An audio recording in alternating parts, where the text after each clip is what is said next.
Sportscars. Now, me and Joe are sat inside the MK RX5 VTEC with the famous Honda Civic Type R EP3 engine, the K20 A2. Now, this isn't a normal K20 A2. It's had a little bit of work done by Bourne, a bigger Teguar throttle body and some spicy cams and a nice map, and it made 286 brake horsepower naturally aspirated on the dyno. And put it this way, she's not slow. It definitely does rip. And anyone familiar with the K20 engine will also be familiar with the VTEC note, do I say. On this car, revving it up to 5,000 RPM, you get a little bit of a different orchestra through your eardrums. Now, for anyone that's ever driven a Civic Type R, they will know that from factory they are of course front wheel drive. Now, to make this car rear wheel drive, of course, the K20 is mounted to a Mark II Mazda NB MX5 6-speed gearbox with an adapter plate.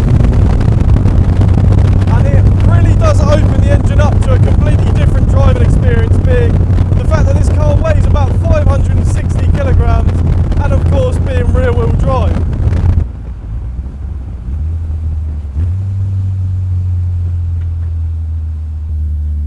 K20 like downshift blips is so nice. Yeah, I know. To be honest, it's what I miss about owning my FN2, to be fair. It's just, when you get it spot on, it's so satisfying. It revs up so nicely, just dipping the clutch and giving it a little blip of the throttle.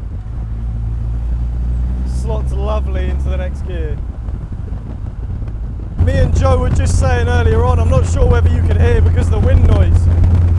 The nicety of having the K20 engine in this car is that when you're not on VTEC, you do have a really nice engine just to cruise around relatively low RPM, and it will do it without even thinking about it at all.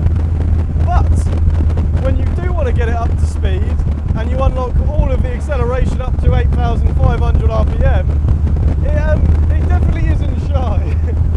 And it does sound very nice as well.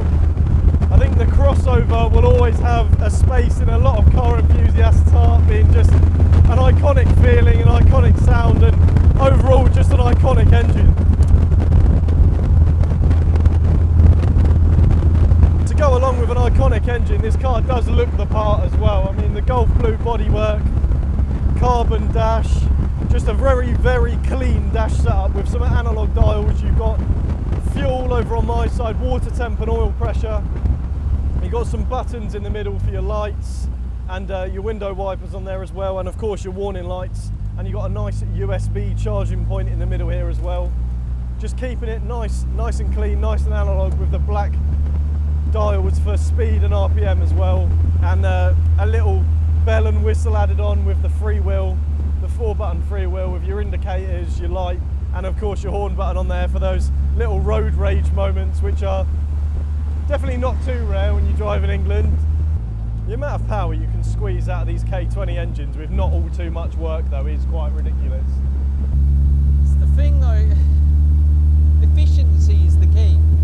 The amount of power you can squeeze from that drop of fuel is key. So the more power you get out of that single drop of fuel, the better. But it also means they're good on fuel. Yeah. Well, being naturally aspirated definitely does help.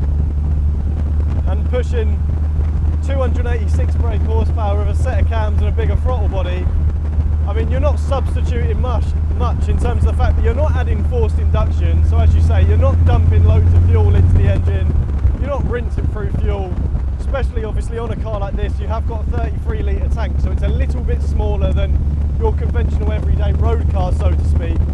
So having something like this where you've got a really nice power figure, you've got a 33 litre tank and it's not going to drink through loads and loads of fuel, you're exactly where you want to be in terms of saving weight when you're at a full tank as well.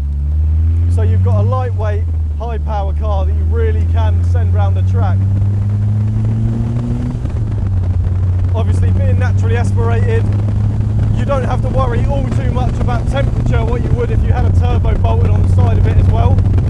So in terms of for your track day usage, if you want something you can run around a track a fair few times in a day, obviously still being conscious of temps to make sure you're not overly high, but you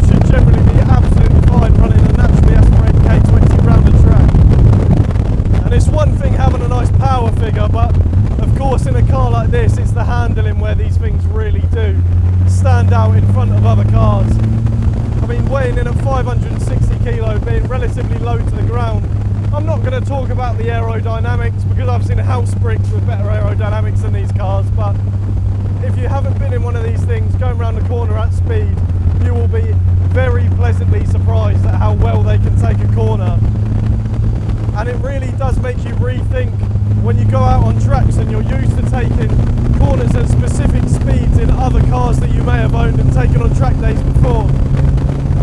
You unlock a completely different speed bracket in which you can take specific corners, especially something like Coram down at Snetterton. I think this has definitely got to be up there in top 2 favourite MKs that I've been in. Problem is, and I'm not being biased here or anything, but all of my favourites I built. Just drop that one in there. I have though. The blue one, it's got to be up. Yeah. It's got to be. Yeah. I would say this and the blue bored out 1440 Hayabusa flat shifter. It was just ridiculous. There is a test drive video over on the YouTube channel of that car. Absolutely insane. Like, that is one of the cars that I've sat in and I genuinely just didn't have words to explain what it was like. Like, that was just ludicrously fast. There's not many cars that have like the Star Trek warp speed. Yeah. That definitely had it. Yeah. I think it definitely helped with the noise of it as well. Just so high up in the RPM. No needing to touch the clutch, you just bang it through the gearbox, flat shifter, 6-speed sequential in the engine. It's just absolutely ridiculous, absolutely ridiculous. So if you haven't watched that video, head over, I'll put it up on the screen now, and you can click on that and go and watch that video after you've done with this one, of course. But yeah, that thing, put it this way, if that came back into the workshop, I wouldn't say no of going back out in it. Now, the build process for the RX-5 VTEC looks a little bit something like this. So you purchase your kit, which is of course specified to fit the K20 engine inside. You purchase your MX-5 NB donor vehicle to pull some parts off to go onto the car. There's a full list over on the website of parts that you need to pull off of the donor vehicle. And of course, you do need your EP3 K20 engine. So all of that together with your, traditionally speaking, Motorsport Electronics 360 ECU, whereas this car is running on a Life Racing ECU, just from what the customer specified when this car was being built. So that's effectively your list of components that you need to go from having your donor vehicle to putting it all together and making a ridiculous lightweight sports car. Now, of course, if you do want to run the 286 brake horsepower figure, which this car is running, then there are a few little bits which you need to add which were previously mentioned, like the cams from Bourne HPP and of course the larger Tegiwa throttle body as well. So all in all, it's not a ridiculous amount of work to push a little bit more. What do they make standard? 235 to 240, depends on the engine. So standard cams, standard throttle body. Yeah. So you're still going to be at a very good power figure at 235 to 240.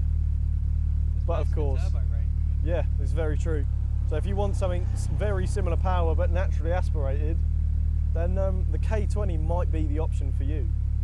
Now, for anyone that lives out in the United States that are interested in one of these cars, these are readily available from our dealer Oda in Louisiana.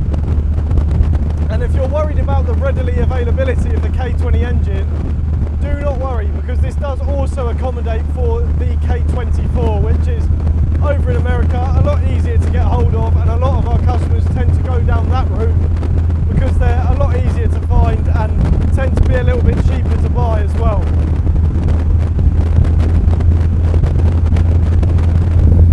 Just for cams and throttle body on a K24, that'd be over 300 horsepower, like deep into 300 horsepower. Ooh, naturally aspirated still. But that being said, if you are interested in one of these cars, make sure to head down to the factory or get in touch with us via phone call or email and book your factory visit to come down and test drive one of our cars. We do have the RX-5 140, which is readily available for anyone to come down and test drive. As long as you're over the age of 25, we can put you on the insurance and you can come down and see what these cars are all about. That being said, thank you for watching this video. Please like, share and subscribe, and we will catch you next time.